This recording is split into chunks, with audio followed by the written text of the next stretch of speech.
The council chamber was massive. It floated in space, a structure built by species so old that most races had forgotten their names. Inside, representatives from 200 worlds sat in their designated areas. Some breathed oxygen, others methane. Some were covered in fur, others in scales or metal-like skin. But today, they all watched the same thing. Commander Zethkor stood in the center speaking area. He was Cravathi, which meant he stood nearly 3 meters tall. His 4 arms were crossed over his armored chest. His species had conquered 12 star systems in the last 200 years. They were proud of this fact. Very proud. The Cravathi Empire demands the territory known as Sector 7, Zethkor announced. His voice was deep and confident. The humans have 3 colonies there. We need those worlds for our expansion. They are wasted on such a weak species. A murmur went through the chamber. Some species shifted in their seats. Others made sounds of concern in their various languages. The translation devices worked quickly to help everyone understand. Ambassador Thelvar rose slowly from his seat. He was from one of the oldest species in the galaxy. His people had been traveling the stars when the Cravathi were still learning to make fire. He was thin and tall, with silver skin that seemed to glow slightly. His eyes were completely black, showing nothing of what he thought. But his voice carried weight that made even Zethkor pause. Commander Zethkor, Thelvar said calmly, the Council does not grant territory based on demands, especially not human territory. They are under Council protection. Zethkor laughed. It was a harsh sound that echoed in the chamber. Protection? From what? We have studied the humans. They have no natural weapons. Their bodies are weak. They need clothing to survive most climates. Their technology is average at best. Their military is small compared to ours. He gestured broadly, with one of his 4 arms. Why does the Council protect such a species so carefully? What makes them special? Thelvar's expression did not change. You have studied their biology. You have studied their technology. But you have not studied their history. History? Zethkor's tone was mocking now. What does history matter? We live in the present. History, Thelvar continued, is how you understand a species. Humans come from what we classify as a Class 12 Death World. Do you know what that means? Zethkor waved a hand dismissively. It means their home planet is dangerous. Many species come from difficult worlds. Earth is not just difficult. Another council member spoke up. This was Ambassador Yril, whose species valued caution above all else. It has weather that can destroy cities, animals that hunt in packs and alone, diseases that evolve faster than most species can track, gravity that would crush many races here. And humans survived all of it, with no natural armor, no venom, no enhanced strength. They survived by being clever, Zethkor said. That does not make them dangerous to us. Thelvar stepped forward slightly. The lighting in the chamber seemed to focus on him. Commander, I will be very clear. Humanity is under Council protection for a reason. They are a Death World species. They do not break when pressured. They adapt. They learn. They endure. If you attack them, you attack alone. The Council will not help you. The Council will not intervene. Zethkor looked around the chamber. Many species were nodding in agreement with Thelvar. This annoyed him greatly. The Council overprotects them because they are your pet project. You guide them like children. But they are adults now, and they take up space that stronger species need. We protect them, Thelvar said, and his voice carried something that might have been sadness, because we know what happens when someone makes them angry.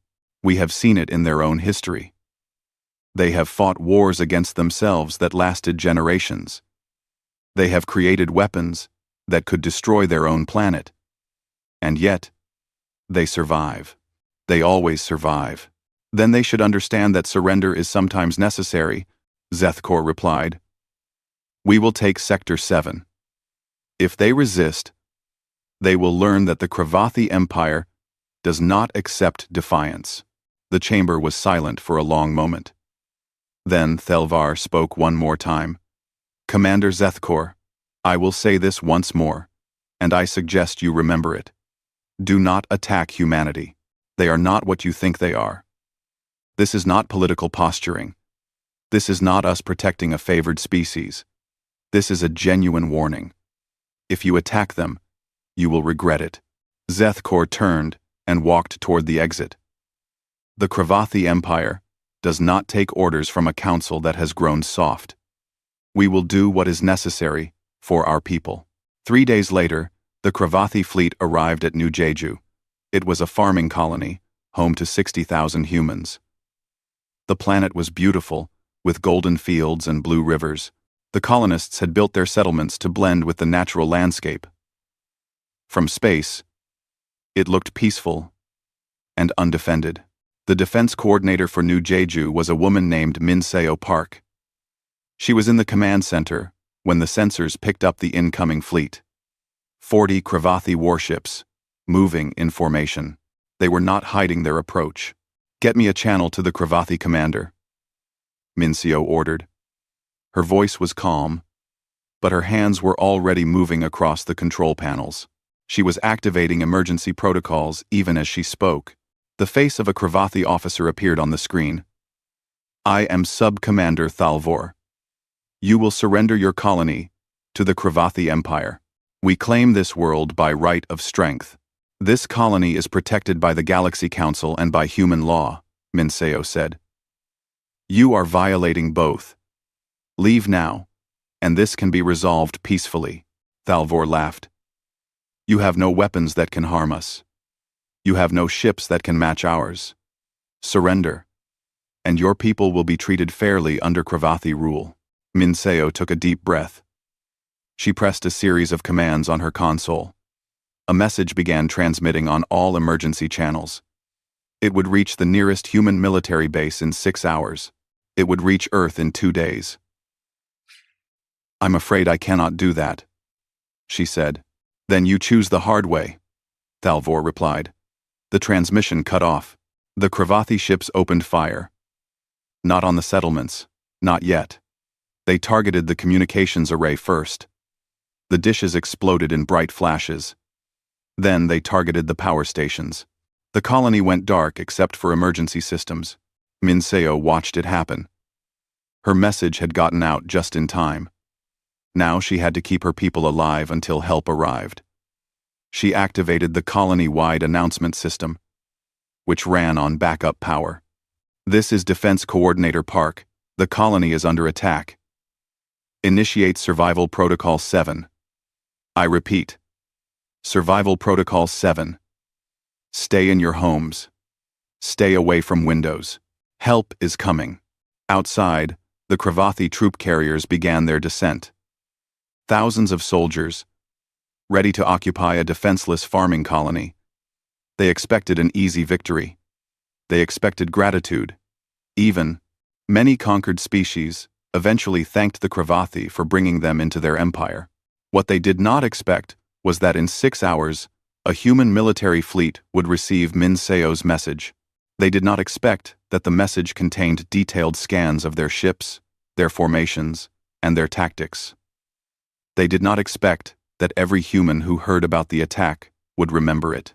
And they definitely did not expect that the Galaxy Council's warning had been completely serious. The Cravathi had just made a terrible mistake. They simply did not know it yet. The Cravathi soldiers landed in the main settlement of New Jeju 3 hours after the bombardment. They marched through the streets in perfect formation, weapons ready. But there was no one to fight. The streets were empty. Doors were closed. Windows were shuttered. Sub-Commander Thalvor stood in what the humans called the town square. It was a circular area with gardens and benches where people could gather. Now, it was just him and his soldiers. He activated his translation device and spoke loudly. People of New Jeju, the Cravathi Empire now controls this colony. You will cooperate with us. In return, you will be treated fairly. You will continue your work. You will supply food to our ships. Resist, and there will be consequences. Silence. Not a single human appeared. This confused Thalvor. When they conquered other species, there was usually crying or anger, or at least questions. But humans just disappeared into their homes and stayed quiet.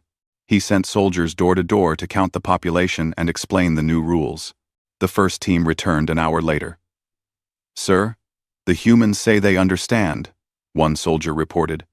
"They seem calm, almost too calm." "Good," Thalvor said. "Fear makes them obedient." But the soldier looked uncertain. "Sir, I do not think they are afraid. They look at us like they are waiting for something." The next day, problems began. Small problems at first. The water treatment facility stopped working.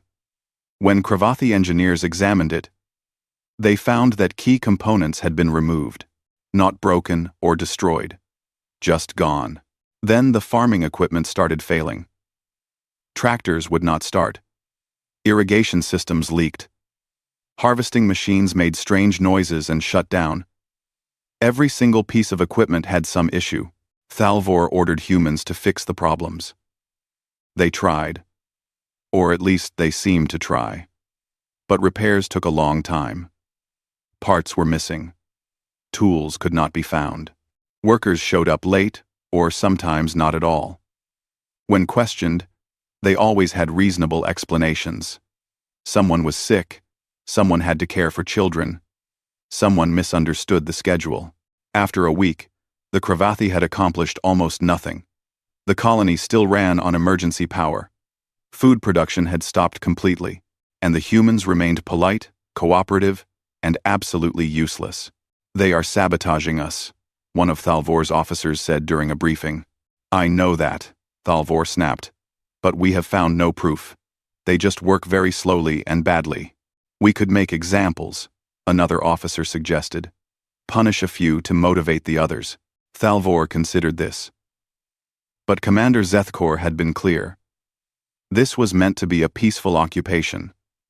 Show the galaxy that Cravathi rule was beneficial. Violence now would make them look like brutes. "Not yet," he decided. "Give them more time to accept the situation." Meanwhile, 6 light-years away, Captain Ji-Hun Kang stood on the bridge of the UHSF Resolute. The Resolute was a heavy cruiser, built for long missions and hard fights. It was not the newest ship in the fleet, but it was reliable. And right now, Captain Kang was reading Min Seo Park's distress signal for the 5th time. "They attacked a farming colony," his first officer said quietly. The first officer was a woman named Sarah Chen. She had served with Kang for 8 years. 60,000 civilians. No military presence at all. Kreese. Kang nodded slowly. His face showed no emotion, but his hands gripped the edge of his command chair tightly. "How long until the 3rd Fleet is assembled?" 48 hours, sir. We are pulling ships from patrol routes and training exercises." "Not fast enough," Kang said, "but it will have to do. Make sure every ship receives the tactical data from New Jeju. I want to know everything about those Cravathi vessels." On Earth, in the capital city of Geneva, the human government held an emergency session. President Maria Santos stood before the assembled representatives from every human colony and territory. The room was packed. Everyone wanted to speak. "Order!" President Santos called out. "We need order. I know everyone is angry. I am angry too. But we must think clearly." A representative from Mars stood up. "They attacked civilians without warning. This is an act of war. We must respond immediately." "We are responding," Santos said. "The 3rd Fleet is already moving. But we must also think beyond the immediate crisis. The Cravathi Empire is large. They have more ships than we do. This will not be a short conflict. Then we fight a long conflict," another representative said. This one was from Titan. "They need to learn that humans do not surrender our people." Ambassador Yuki Tanaka, who represented humanity on the Galaxy Council, spoke up. I have received communication from Ambassador Thelvar. The Council held an emergency session 6 hours ago. They voted unanimously not to intervene in this conflict. The Cravathi were warned.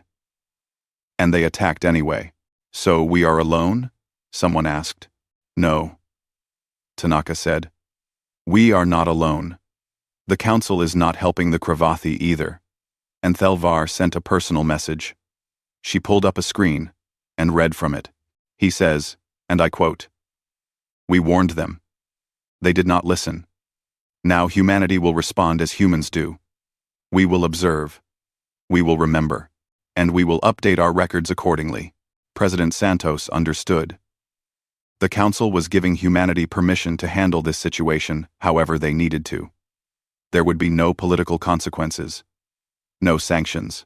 No pressure to make peace before they were ready. Then we are agreed, Santos said. The Cravathi attacked our people. We will rescue our people. And we will make sure the Cravathi regret their decision. The vote was unanimous. Back on the Cravathi homeworld, Commander Zethkor received the report from New Jeju. The occupation was not going well. The humans were not fighting.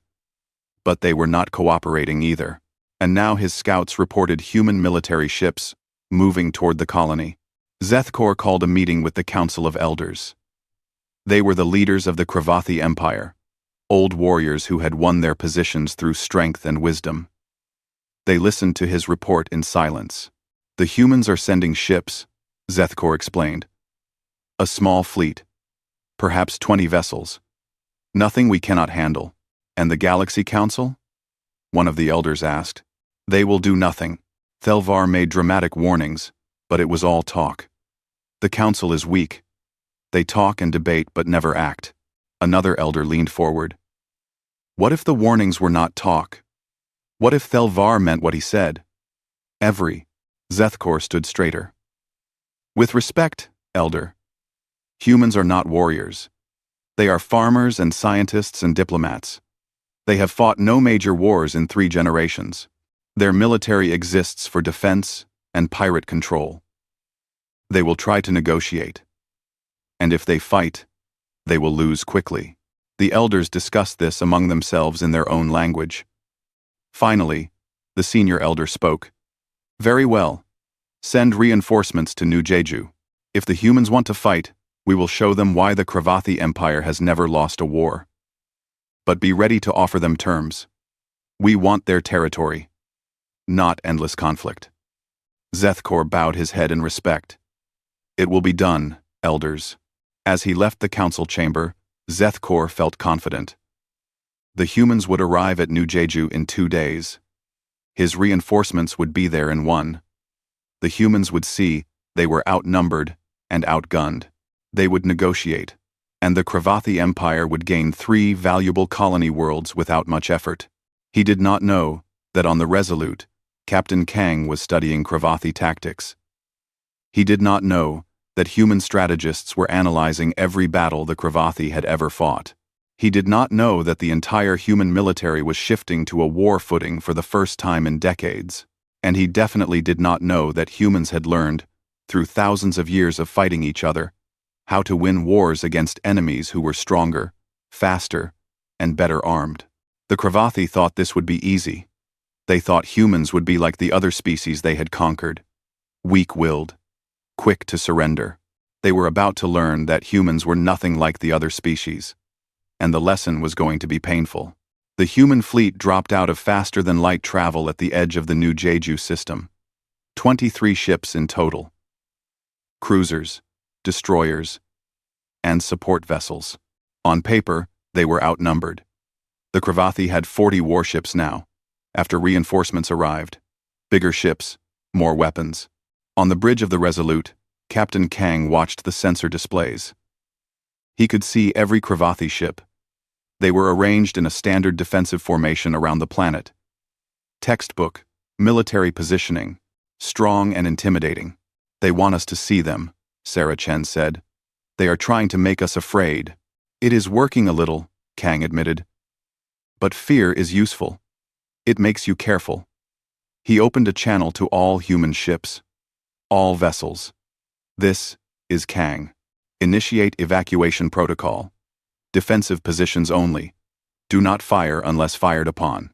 Sub-Commander Thalvor watched the human ships approach. They were moving slowly, cautiously. Good. They understood. They were outmatched. He opened a communication channel. Human vessels, this is Sub-Commander Thalvor of the Kravathi Empire. You are outnumbered and outgunned. Turn back now, or we will destroy you. Kang's face appeared on Thalvor's screen. The human looked calm, almost tired. Sub-Commander, we are here to evacuate our civilians. Allow us to do so, and we will discuss terms afterward. Right. Thalvor was surprised. The human was not demanding surrender or making threats. He was asking permission. This seemed weak. You want to abandon your colony? We want our people safe. Kang said simply. Let us take them. And no one needs to die today. Thalvor considered this. He sent a quick message to Commander Zethkor, who was now in the system aboard his flagship. The reply came back quickly. Let them evacuate. It shows weakness. Once their people are safe, they will have nothing to fight for. Very well, Thalvor said. You may approach the planet, but if any ship powers weapons, we will fire on all of you. Understood, Kang said. The human fleet moved into orbit. Transport ships descended to the surface. And this was when Thalvor began to understand something was wrong. The Kravathi started targeting the transports with weapon locks, standard intimidation. But the human warships immediately moved to block the targeting solutions. They put themselves between the transports and the Kravathi guns. They are shielding their transports with military vessels, one of Thalvor's officers said. They sacrifice tactical advantage to protect civilians. It is foolish, Thalvor replied, but he felt uncertain. Why would military ships risk themselves for non-combatants? It made no strategic sense. On the surface, Minseo Park stood in the town square as the first human transport landed. Marines came out first, weapons ready, scanning for threats. Then civilian evacuation teams. They were efficient and organized. A young Marine approached her. Ma'am, we need to get you on the first transport. Command wants you debriefed immediately. Minseo shook her head. I leave with the last group, not before. Ma'am, that's not. Those are my people, Minseo said firmly. I stay until they are all safe. The Marine looked at her for a moment, then nodded. Yes, ma'am. We will keep you safe. The evacuation took 14 hours. The Kravathi watched, but did not interfere. They saw thousands of humans boarding transports, leaving their homes behind, leaving their colony behind. Commander Zethkor sent a message to the elders. The humans are retreating. The colony is ours. Victory achieved with minimal conflict. But when the last transport lifted off, when the last civilian was in orbit, something changed. Captain Kang appeared on every Kravathi screen simultaneously. Every ship, every communication device on the planet's surface. Attention Kravathi forces. All civilians are now clear. You have 15 minutes to evacuate New Jeju. After that, we will retake our colony. Thalvor laughed. You have no civilians to protect now. Kang's expression did not change. You attacked our people without warning. You occupied our colony. You ignored the Galaxy Council's protection. We gave you a chance to leave. Now we give you 15 minutes. The transmission ended. Zethkor, aboard his flagship, was not worried. All ships, battle formation. When the humans attack, destroy them quickly. Minimize damage to the colony infrastructure. We will need it. 14 minutes passed. The human fleet remained in position. Not moving. Not powering weapons. Just waiting. Then the 15 minutes ended. The human fleet did not charge forward.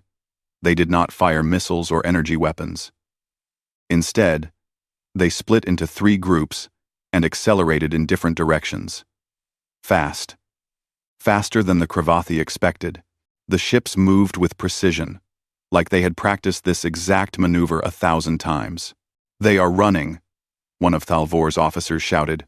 "No," Thalvor said slowly. "They are not running. They are moving to attack positions." But which positions? That was when the first Cravathi supply ship exploded. It was at the edge of the system, far from the main battle. A human stealth ship had been waiting there. Hidden. Silent. Patient. They have stealth ships?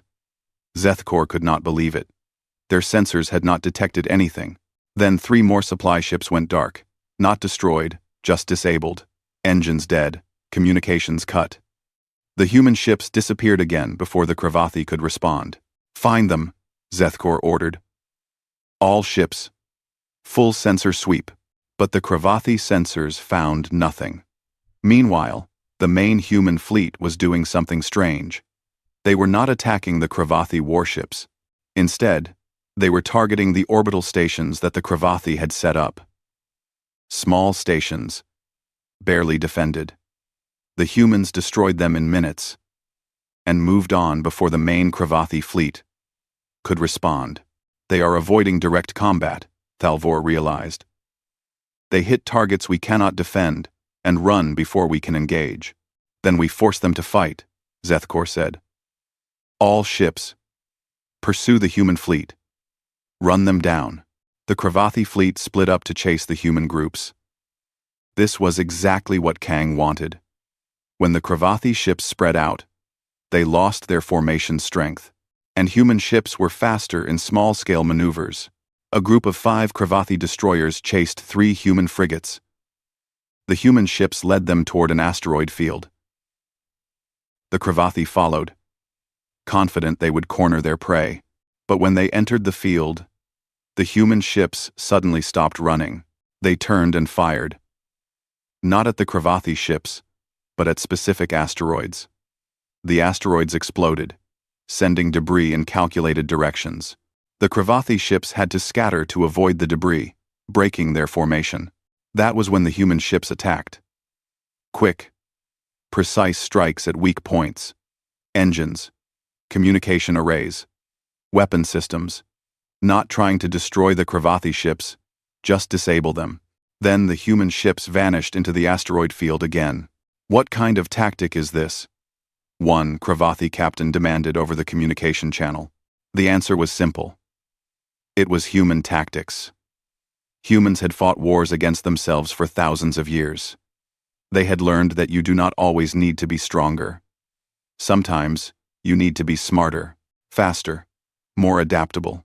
Over the next 6 hours, the battle became a nightmare for the Cravathi. Their ships were faster in straight lines, but slower in turns. Their weapons were more powerful, but less accurate at close range. Their formations were strong, but required coordination. And the humans attacked every weakness. Stealth ships hit supply lines. Fast ships drew Cravathi vessels into traps. The main fleet never stayed in one place long enough for the Cravathi to mass their forces. And every time the Cravathi adapted to one tactic, the humans switched to something new. By the time the sun rose over New Jeju the next day, the Cravathi had lost 12 ships. Not destroyed, but disabled and adrift. The human fleet had lost 1 destroyer. And more importantly, the Cravathi ground forces on New Jeju were now cut off from resupply and reinforcements. Commander Zethkor sat in his command chair, staring at the tactical display. This was not how the battle was supposed to go. The Cravathi Empire had never faced an enemy like this. Enemies either fought honorably or surrendered. They did not do whatever it took to win. "Pull back," he ordered finally. "Retreat to high orbit. We need to regroup." But as the Cravathi fleet withdrew, Zethkor sent an emergency message to the homeworld. The message said, "We need more ships. The humans are not what we expected. Send everything you can." On the Resolute, Sarah Chen looked at the sensor data. "Sir, the Cravathi are retreating. We won." "No," Kang said quietly. "We won this battle. The war just started, and they will come back with more ships. He looked at his crew. Good work, everyone. But prepare for the next fight. It will be harder. In the Galaxy Council chambers, Ambassador Thelvar watched the battle reports. Another council member approached him. Should we intervene? The council member asked. No, Thelvar said. We warned the Cravathi. They chose not to listen. Now they learn what it means to fight a species that survived a death world. He paused. I do not think they will listen to warnings anymore. But they will. Humans are very good teachers when they need to be. 3 weeks. That was how long the war lasted, before everything changed. The Cravathi Empire sent more ships to fight the humans. Much more. They pulled vessels from every sector they controlled. 100 warships, then 200. They were not taking chances anymore. This was a full military response, but something strange kept happening. Every battle taught the humans something new, and humans learned fast. In the second week, the Cravathi tried a new formation designed to counter human hit-and-run tactics. It was a brilliant formation, developed by their best strategic minds. It worked perfectly, for exactly 3 battles. By the 4th battle, human ships had adapted. They found the weak spots in the new formation and exploited them ruthlessly. How do they learn so quickly? A Cravathi admiral demanded during a strategy meeting. We take years to develop new tactics. They counter them in days. They share information? An intelligence officer explained. Every human ship sends detailed battle reports to every other human ship. Every captain studies every engagement. They treat each battle like a classroom. Commander Zethkor stared at the tactical displays, showing the current state of the war. The Cravathi had more ships, better weapons, but they were losing ground. This should not be possible, he said quietly.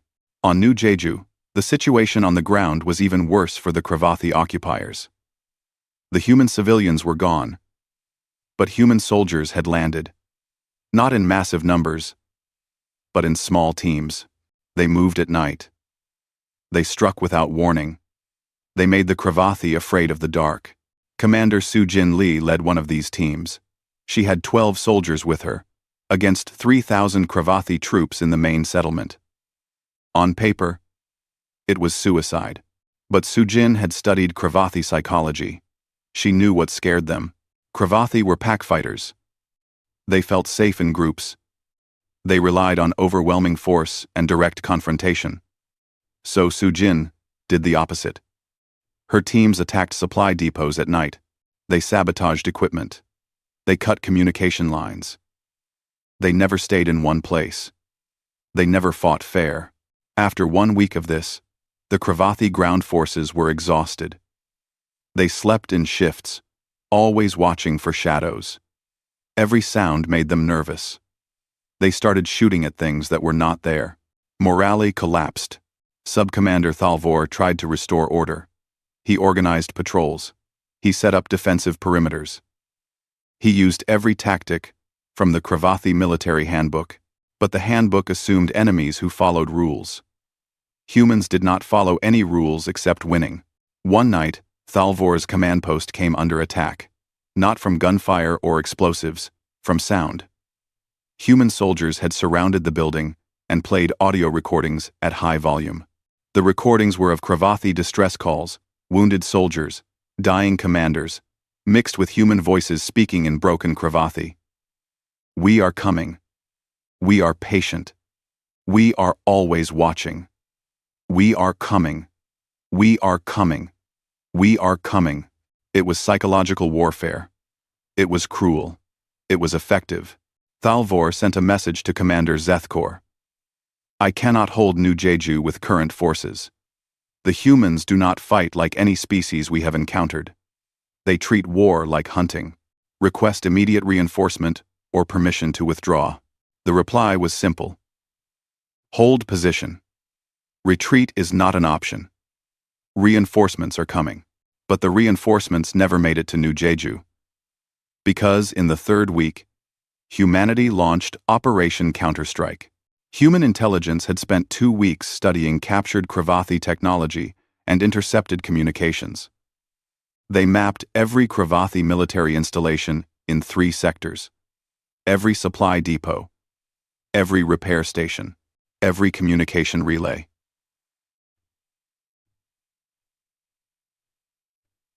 Everything. And then, on the same day, at the same hour, human fleets attacked all of them. Simultaneously. Not the Kravathi homeworld. Humans were not conquerors. They did not want Kravathi territory. But they wanted the Kravathi military eliminated as a threat. So they went after the infrastructure that made the Kravathi military possible. The operation required coordination across dozens of human fleets. It required precise timing. It required taking enormous risks. But humans had been planning this operation from the moment the war started. Every battle had been gathering information. Every engagement had been preparation for this moment. At the Kravathi Military Command Center on their homeworld, alarms blared from every console. Reports flooded in from across their empire. Human ships here. Human ships there. Stations going dark. Supply convoys under attack. Communication networks failing. The Council of Elders was summoned immediately. They gathered in their war room, a chamber where they had celebrated countless victories. Now they watched their military fall apart on the tactical displays. How many ships do the humans have? 1, Elder demanded. We estimate 70 to 90 combat vessels, an admiral replied.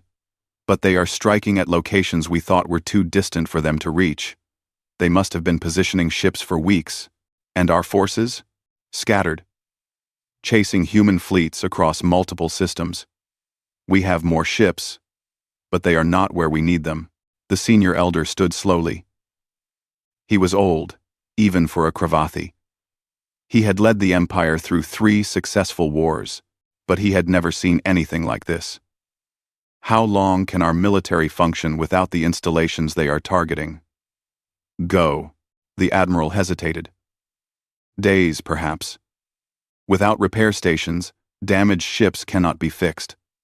Without supply depots, ships run out of fuel and ammunition. Without communication relays, we cannot coordinate fleet movements. Days, the elder repeated. The humans have been at war with us for 3 weeks. And in 3 weeks, they have learned enough to dismantle a military that took us 2 centuries to build. Another elder spoke up. We still have the advantage in numbers. If we recall all ships and defend our core territories— No, the senior elder interrupted. Look at what they have done. They do not want our territory. They want us broken, unable to threaten them again. He turned to Commander Zethkor, who stood silently in the corner. You told us humans were weak, that they would negotiate or surrender quickly. Zethkor had no answer. Everything he believed about humans had been wrong. Ambassador Thelvar tried to warn us, the elder continued. He said, humans do not break. They adapt. He said they are dangerous. The elder's 4 arms spread wide in a gesture of resignation. We did not listen. And now, we pay the price. When pedodados. When pedodados. When pedodados. When pedodados. We did not listen, be cross life. On the bridge of the Resolute, Captain Kang watched the operation unfold. So far, everything was going according to plan. Human losses were minimal. Kravathi military capability was dropping by the hour. Sarah Chen approached him. Sir, we are receiving a transmission. It is from the Kravathi homeworld. They want to discuss terms. Kang nodded slowly. Already? I thought they would fight longer. They understand what we are doing, Sarah said. Every hour they wait, they lose more infrastructure. Eventually, they will have nothing left to negotiate with. Connect me to the human diplomatic team on Earth, Kang ordered. This is not a military decision anymore. Hours later, a secure channel opened between Earth and the Kravathi homeworld. President Santos appeared on one screen. The Galactic Council of Elders on another. "We wish to discuss ceasefire terms," the senior elder said. There was no arrogance in his voice now. Just exhaustion. "A ceasefire requires certain conditions," Santos replied. Her voice was calm and professional. "First, all Galactic forces must withdraw from New Jeju and all human territories immediately. Second, all human prisoners must be released. Third, the Galactic Empire must pay reparations for damages caused to our colony. And if we agree to these terms?" the elder asked. "Then we stop attacking your military installations. We return to our own space, and we never speak of this again." The elder was quiet for a moment. "You could destroy us completely. Why offer mercy?" "Rude. Rude." Santos leaned forward slightly. "Because we are not conquerors. We did not start this war. We do not want your territory or your resources. We want to be left alone. But if you ever threaten our people again, this mercy will not be offered a second time." The message was clear. Humans were showing restraint now. But that restraint was a choice, not a weakness. "We accept your terms," the elder said finally. But as the transmission ended, the elder sat alone in the war room, looking at the displays. The war was over, yes, but the lesson would last forever. The Galactic Empire had been one of the strongest military powers in the galaxy. And in 3 weeks, humans had reduced them to requesting peace. 3 weeks. The elder thought about Ambassador Thelvar's warning. About how humans survived a death world with no natural weapons. About how they adapted and endured. The warning had not been about human technology or human numbers. It had been about human nature. Humans did not fight like other species. They fought to win. They learned from every mistake. They adapted to every challenge. And most importantly, they did not stop until the threat was eliminated. The Galactic had learned this lesson. But the price had been their military, their pride, and their reputation. The elder wondered if any other species in the galaxy would make the same mistake. He hoped not. Because now everyone would know what happens when you ignore the Galaxy Council's warning about humanity. The peace conference took place on a neutral station orbiting a lifeless moon. No weapons were allowed. No military personnel except for small security details. Just diplomats, translators, and witnesses from the Galaxy Council. Ambassador Thelvar attended, not as a mediator but as an observer. He sat in the back of the room, watching as President Santos and the Galactic Council of Elders signed the formal peace agreement. His expression, as always, revealed nothing. But inside, he felt something close to sadness. The terms were clear. The Galactic Empire would withdraw from all human territories. They would release all prisoners without exception. They would pay reparations totaling 5 billion galactic credits for the damage to New Jeju and the loss of life. They would also reduce their military by 50% over the next 10 years, with Galaxy Council observers monitoring compliance. But the final term was the most significant. The Galactic Empire formally acknowledged that they had violated Galaxy Council protections, ignored repeated warnings, and initiated an unprovoked war. This acknowledgement would be recorded in Council archives forever. Every species would read it. Every species would know. Commander Zethkor was not present at the signing. He had been removed from command and was awaiting trial on his homeworld. His career was over. His reputation destroyed. But Zethkor had learned something in those 3 weeks of war. He had learned that strength is not just about weapons or numbers. Sometimes, strength is about knowing when not to fight. Sub-Commander Thalvor stood at attention behind the Galactic Elders. He had been evacuated from New Jeju during the ceasefire. He had not slept well since then. Every time he closed his eyes, he heard the sounds of that night. Human voices in the darkness. The psychological warfare.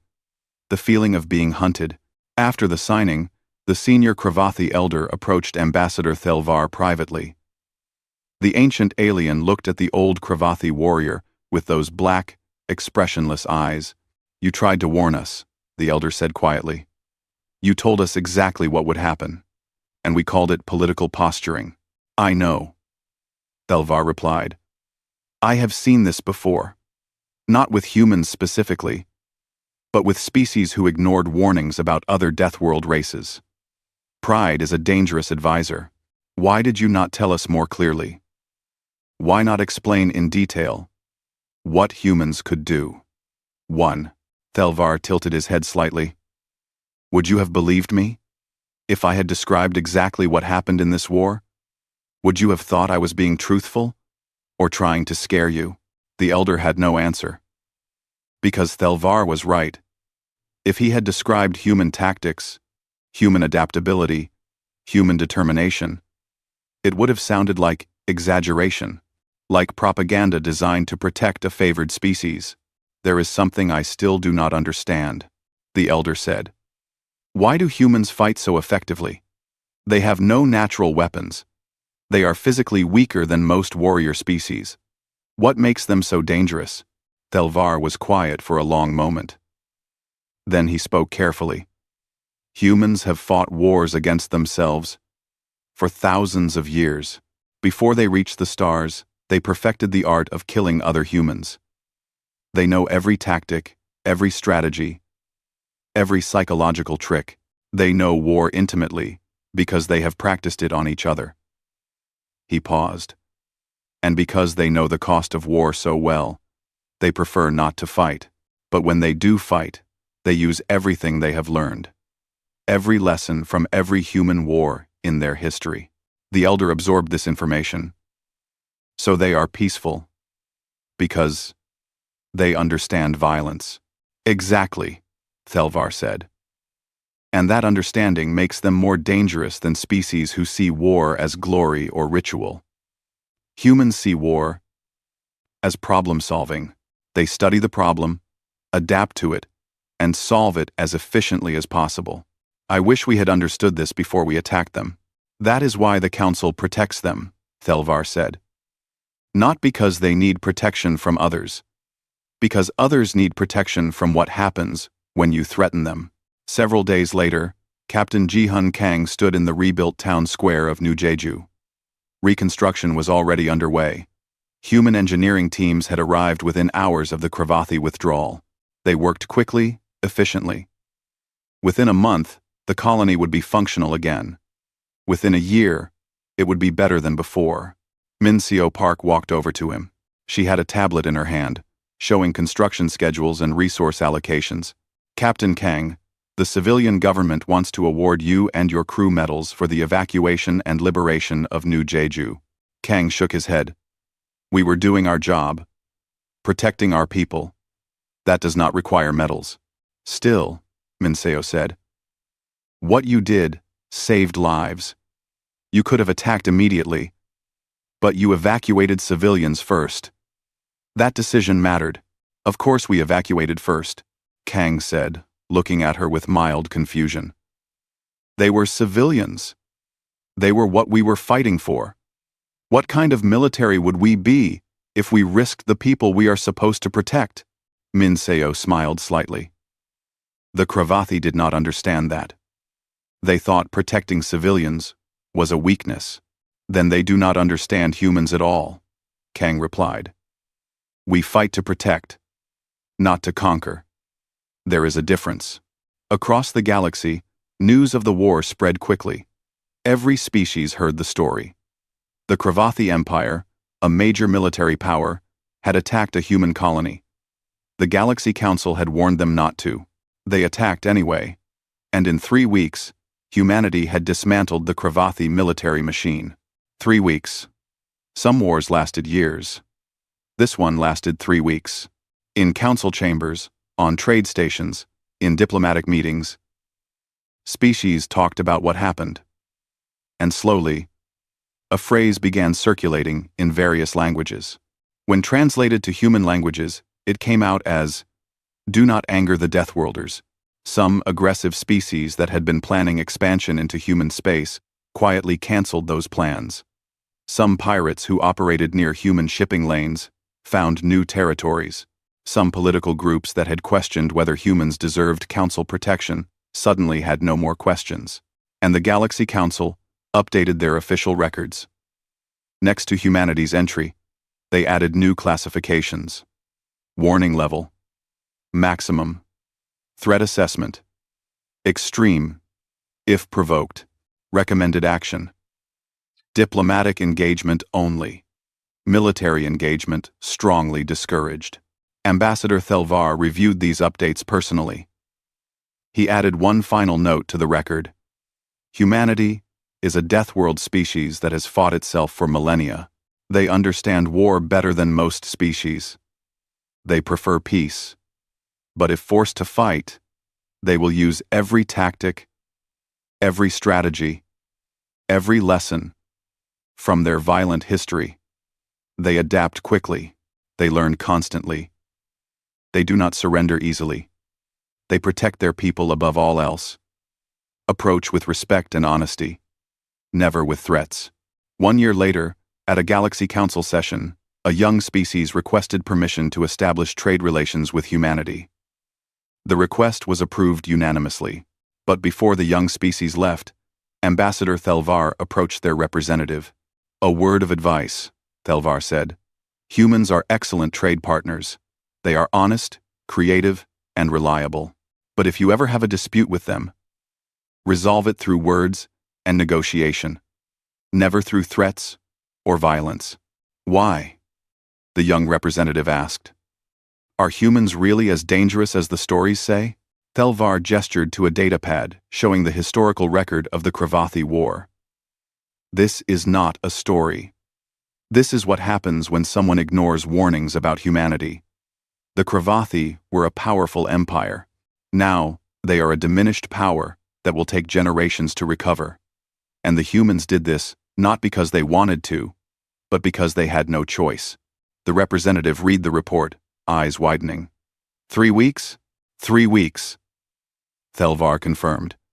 "Remember this when you negotiate with them. Treat them with respect. Honor your agreements. And never, ever make them feel threatened." On Earth, in a small apartment in Seoul, Min Seo Park sat with her family. She had returned from New Jeju for a brief visit before going back to resume her duties as defense coordinator. Her daughter, who was 7 years old, asked her about the war. "Mom, why did the aliens attack us?" Min Seo thought about how to answer. "They thought we were weak. They thought we would not fight back. But we did fight back? Yes. We did what we had to do to protect our people." "Are the aliens sorry they attacked us?" Min Seo smiled sadly. "I think so, honey. I think they are very sorry." Her daughter was quiet for a moment. "Will other aliens try to attack us?" "I do not think so," Min Seo said. "Because now they all know what happens when you attack humans. We do not start fights, but we finish them." This was the lesson that spread across the galaxy. Humanity was not aggressive. They did not seek conquest. They preferred trade, diplomacy, and peaceful cooperation. But if you threatened them, if you attacked their people, if you ignored the warnings about what they could do, then you would learn. You would learn that humans came from a world that tried to kill them every day. You would learn that they survived through adaptation and determination. You would learn that they had fought wars against themselves and knew every trick, every tactic, every strategy. You would learn that they protected their own above everything else. You would learn that they did not break easily. You would learn that they remembered every lesson from every fight. And most importantly, you would learn that when the Galaxy Council warned you about something, they were not making political statements. They were trying to help you avoid a terrible mistake. The Cravathi had learned this lesson. They had paid for it with their military strength, their reputation, and their pride. The lesson had cost them everything. And now, across the galaxy, every species knew one simple truth. Do not ignore the Galaxy Council's warning about humanity, because if you do, humanity will make you pay. The laughter echoed through the Galactic Council chambers like rolling thunder. Ambassador Park Min-jun stood at the human delegation podium, his face calm despite the mockery surrounding him. Above, holographic displays showed ancient Earth military records that the Council had somehow obtained. Ghost fleets. High Chancellor Vexthor wheezed, his reptilian features twisted in amusement. The humans actually believed in ghost fleets. Ships that could vanish and reappear at will. More laughter erupted from the assembled delegates. Representatives from 47 species filled the massive chamber, and nearly all of them seemed to find humanity's military history hilarious. Park waited. He had learned patience in his 20 years as Earth's representative. Let them laugh. Let them think what they wanted. And look at this one, called out Ambassador Threlix, a insectoid diplomat from the Hive worlds. Her translator projected her clicking speech into common language. The Void Guardians. Humanity actually told stories about secret protectors hiding in dark space. She paused for effect. How wonderfully primitive. The chamber erupted again. Park noticed that not everyone was laughing. The Keltharian observer in the back remained silent, her 3 eyes watching him carefully. The young Torvin delegate seemed uncomfortable with the mockery. But they were minorities. Most of the Council found humanity's past endlessly amusing. It had been 200 years since Earth joined galactic civilization. 2 centuries since humanity discovered they were far from alone in the universe. In that time, humans had learned humility. They saw alien technology that made their best inventions look like stone tools. They witnessed energy shields that could stop any projectile, weapons that could crack planets, ships that crossed the galaxy in days, and they learned to keep quiet about certain things. Honored delegates, Park finally spoke, his voice cutting through the noise. I did not share these records with the Council. No, you did not, Vexthor agreed, still chuckling. Your species has such vivid imaginations. Ghost fleets, void guardians, hidden armadas, waiting in the dark. He shook his massive head. Delightful fiction. They are historical records, Park said quietly. Not fiction. This brought fresh waves of laughter. Historical records of myths and legends, Threlix corrected. Really, Ambassador, you cannot expect us to believe humanity actually maintained secret military forces. Your species has been completely transparent with this Council for 200 years. We know everything about your military capabilities. 3 defensive fleets, 12 patrol groups, standard energy weapons and kinetic systems. Nothing hidden. Nothing special. Park said nothing. What could he say? The Council believed what they wanted to believe. But enough amusement, Vexthor announced, calling the session to order. We move to the actual agenda. The approaching Carthax swarm. The holographic displays changed, showing a spreading darkness at the galaxy's edge. Intelligence reports scrolled past, each one more dire than the last. Our deep space monitoring stations detected the swarm 3 months ago, Vexthor continued. They are still 6 weeks from our nearest colony worlds. Initial projections suggest they number in the millions of individual ships. Our combined fleet outnumbers them 4 to 1, Threlix stated confidently. And our technology is vastly superior. The Carthax use biological ships, no shields, no energy weapons. They will break against our defenses, like waves against a cliff. Park raised his hand. If I may speak? Vexthor gestured permission, though his expression showed little interest. Earth has encountered species like the Carthax before, Park said carefully. In our early space exploration, before we met the Council, we have extensive data on swarm-type organisms. Their strength is not in individual power but in adaptability and overwhelming numbers. I strongly recommend. You recommend? Threlix interrupted. Ambassador Park, with all respect to your species, you have no experience with threats of this scale.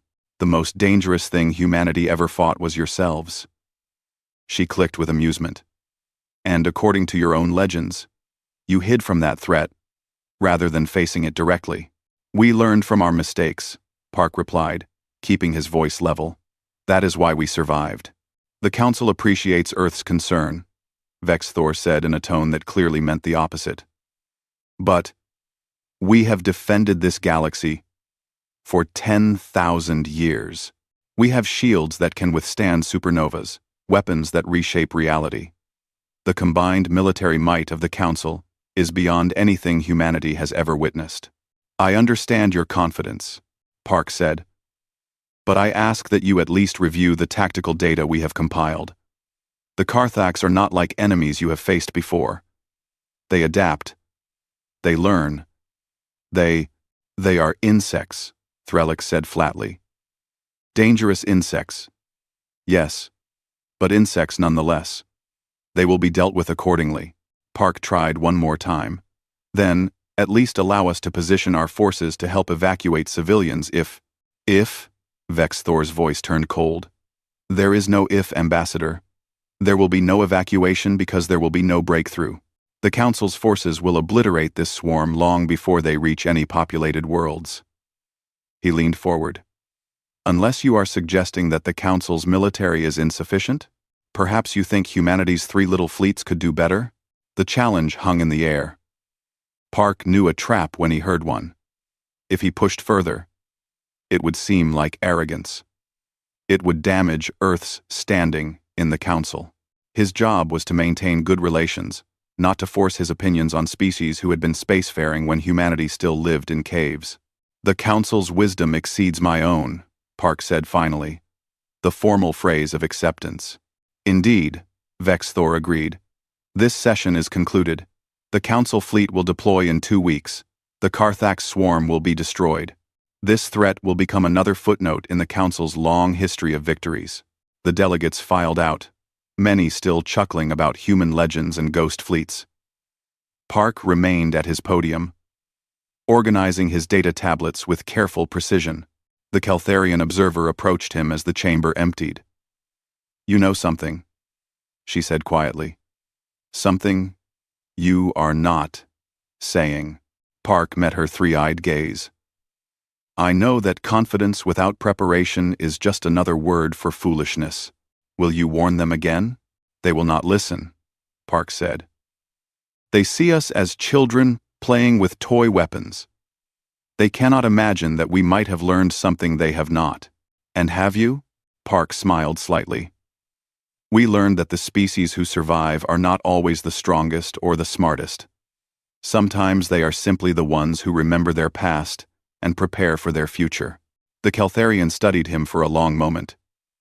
I hope for all our sakes that you are wrong, Ambassador Park. So do I, Park said honestly. After she left, Park stood alone in the empty chamber. He pulled out a secure communicator, one that used quantum encryption Earth had developed, but never shared with the Council. He typed a single message. They won't listen. Protocol Omega? The response came back in seconds, from a source that officially did not exist. Standing by. We hoped this day would never come. Park looked up at the holographic displays, still showing the approaching swarm. 6 weeks. The Council thought they had plenty of time. So did we. Park whispered to the empty chamber. He thought of the old records, the ones the Council had laughed at. The ghost fleets, the void guardians, the hidden armadas. Let them laugh at legends, he thought. Legends survive because they are true. He left the chamber and began the long walk back to the human embassy. There was much to prepare, and very little time to do it. The Council would learn, one way or another. He just hoped the lesson would not cost too many lives. Behind him, the massive doors sealed shut, leaving the chamber in darkness. The emergency session began in chaos. Ambassador Park Min-jun entered the Council chambers to find delegates shouting over each other, holographic displays showing scenes of destruction, and High Chancellor Vexthor looking 20 years older than he had 3 weeks ago. Order! Vexthor's voice boomed, but few listened. Order! Park took his place at the human delegation podium. He had already seen the reports. 3 colony worlds gone. The Council fleet reduced by 60% in the first engagement. The Carthax swarm spreading like a plague across the outer systems. It was worse than he had feared. The Turvan colony is lost, Ambassador Threlix was saying, her translator barely keeping up with her frantic clicking. 2 billion civilians. They are all gone. The swarm consumed everything. Buildings, ships, people, everything. Our shields failed. Another delegate reported, his voice hollow with shock.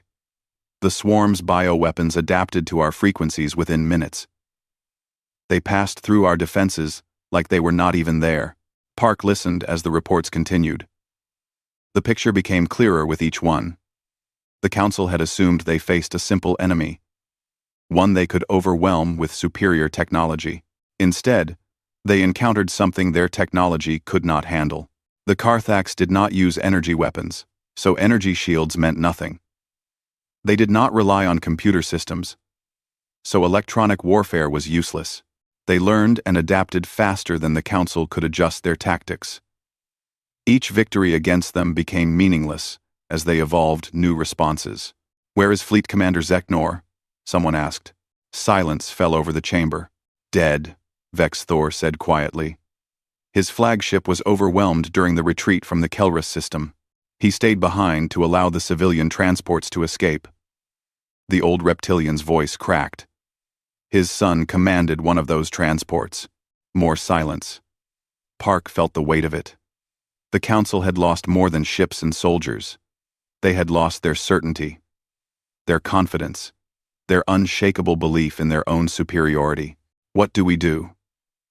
The question came from a young delegate. Park did not recognize. How do we stop them? How do we stop them? We cannot, Threlix said flatly. Our projections show the swarm reaching the core worlds within 30 days. They outnumber us now. Every ship they destroy, every world they consume, they grow stronger while we grow weaker. She turned to Vex Thor. We must evacuate. Begin moving civilians to the inner systems. Buy time to develop new weapons, new defenses. And if those fail as well? Someone asked. No one answered. Park raised his hand. Every eye in the chamber turned to him. Earth wishes to offer assistance, he said simply. Threlix made a sound that the translator interpreted as bitter laughter. No offense, Ambassador, but humanity's 3 defensive fleets will make no difference against.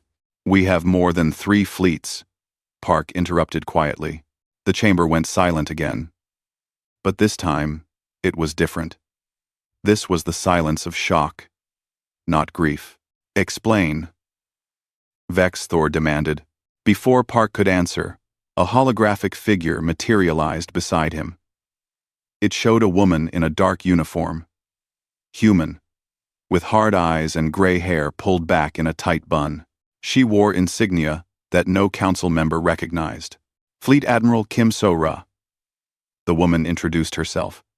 United Earth Defense Command. I believe we can help with your swarm problem. Defense Command? Threlix's tone was sharp. There is no such organization in your registered military structure. Correct, Admiral Kim agreed. It does not officially exist. But it has existed for 200 years, since the day Earth joined the Galactic Council. Vex Thor stood, his massive frame towering even in holographic form. You lied to us. For 2 centuries, humanity has maintained secret military forces. We maintained defensive capabilities, Park corrected. And we did not lie. We simply did not share information you did not ask for. Semantics, Threlix shouted. This is a betrayal of enough, Vex Thor said tiredly. He looked at Admiral Kim. What are you proposing? I am proposing we save as many lives as possible, Kim replied. I have been monitoring the Carthax swarm since before your deep space stations detected them. We have tactical data, behavioral analysis, and a plan. Why should we trust you? Someone asked. Because you have no other choice, Kim said bluntly.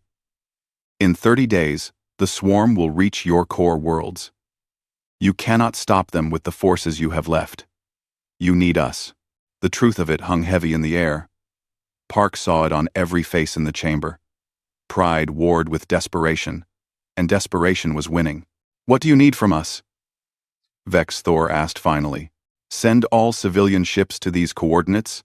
Kim transmitted data to the Council's systems. "Every transport, every passenger vessel, every colony ship you have. Get them there within 2 weeks." Delegates studied the coordinates. "This is the dead zone," Threlix said slowly. "There is nothing there. Empty space. No systems. No resources. Why send civilians to—" "Because it is where they will be safest," Kim interrupted. "And because it is where our forces are positioned." "Your forces?" Vex Thor's eyes narrowed. Kim smiled, but there was no warmth in it. "Enough. That is not an answer." "It is the only answer you are getting," Kim said. "Here are my terms. You send your civilians to the coordinates. You do not ask questions about what you see there. You do not demand access to our tactical systems. You do not interfere with our operations. In return, we will stop the swarm." "Impossible," Threlix said. "We cannot agree to such terms. We need to know what forces you have, what weapons." "What? 28 days, Kim cut her off. "That is how long until the swarm reaches Threll Prime. Your homeworld. Your fleet is broken. Your weapons have proven useless. Your people will die." The chamber erupted in arguments. Some delegates demanded full disclosure. Others wanted to know what humanity had been hiding. A few simply sat in shocked silence. Park watched Admiral Kim's hologram. They had worked together for 15 years, though few people knew it. He understood what she was doing. She was giving the Council a choice, but framing it so there was really only one option. "I do not like this," Vex Thor said finally. "Humanity has kept secrets, maintained hidden forces. This goes against everything the Council stands for." "The Council stands for protecting its citizens," Park reminded him gently. "Or has that changed?" Vex Thor glared at him, but there was defeat in his eyes. "How do we know you can actually stop the swarm?" "You do not," Admiral Kim said. "But you know we have been preparing for something like this for 200 years. You know we studied the swarm before any of you knew it existed, and you know we would not be making this offer if we were not confident in our capabilities." "Confidence," Threlix said bitterly. "We were confident too. Look where that brought us." "Human confidence is different," Park said quietly. "We have been the monsters before. We nearly destroyed ourselves. We learned what happens when you are unprepared, when you are arrogant, when you think you are invincible." He looked around the chamber. "We learned that survival requires sacrifice, preparation, and accepting help when it is offered." The vote took an hour. In the end, it was not even close. Fear won over pride. Survival instinct conquered suspicion. "We accept your terms," Vex Thor said heavily. "We will evacuate civilians to your coordinates. We will not interfere." He paused. "But understand this, Admiral Kim. If you fail, if this is some scheme, if you endanger Council citizens—" "If we fail," Kim interrupted, "none of us will be alive to worry about consequences." She nodded to Park. "Begin evacuations immediately. The swarm moves faster than your projections suggest. You have less time than you think." Her hologram vanished. The Council chamber dissolved into organized chaos as delegates rushed to coordinate the largest evacuation in galactic history. Park remained at his podium, sending coded messages to Earth and to other human outposts scattered across the galaxy. The Keltharian observer approached him again. "This is real," she said softly. "The legends, the ghost fleets, all of it." "Yes," Park confirmed. "Why hide it? Why not share this strength with the Council?"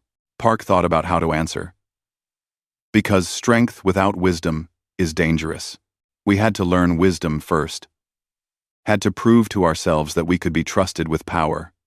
He smiled slightly. "And because weapons are most effective when your enemy does not know they exist. The swarm is everyone's enemy. Yes, Park agreed. And now everyone will see what humanity has become. I just hope they are ready for it. The observer left him with his thoughts. Park looked at the holographic star map, watching red markers spread across it like blood. The swarm was coming, but so was something the galaxy had not seen in 200 years. Humanity. Unrestrained and fully armed. The refugee fleet stretched across the void like scattered stars. Park Min-jun stood on the observation deck of the civilian command vessel, watching thousands of ships drift in formation. Transports from 100 worlds, carrying billions of refugees, children who had lost their homes, parents who had watched their worlds burn. Entire civilizations reduced to what they could carry on their backs. "They are frightened," said a small voice beside him. Park looked down. A young alien child stood there, barely reaching his waist. She had the purple skin and large eyes of a Keltharian. Her name was Zilen, and her homeworld had been the first to fall. Yes, Park agreed. He would not lie to her. They are frightened. Are you frightened? Zilen asked. Park considered this. I am concerned, but I have hope. Why? We are in the middle of nothing. Zilen gestured at the view screen. The dead zone. No planets, no stars close by. If the swarm finds us here, we cannot run. We cannot hide. That is true, Park said. But we are not here to run or hide. Before Zilen could ask more questions, alarms began to sound throughout the ship. Not emergency alarms, but coordination signals. All around them, refugees rushed to viewports and observation decks. Park's communicator chirped. Admiral Kim's voice came through, transmitted to every ship in the fleet. All vessels, this is Fleet Admiral Kim So-ra. Maintain current positions. Do not be alarmed by what you are about to witness. You are completely safe. What is happening? Zilen asked, pressing her face against the viewport. Watch, Park told her gently. In the distance, space began to shimmer. At first, it was subtle, like heat waves on a summer road.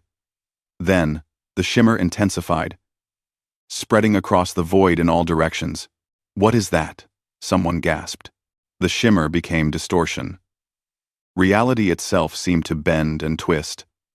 And then, like a curtain being pulled back, massive structures began to appear. First came the shipyards. Enormous orbital construction facilities, each one larger than most space stations. They hung in the void like sleeping giants, their surfaces scarred by 2 centuries of careful maintenance. Then came the defense platforms, weapons stations bristling with armaments Park knew the Council had never seen before. They formed a perimeter around the refugee fleet, hundreds of them, creating an impenetrable wall of firepower. More structures appeared.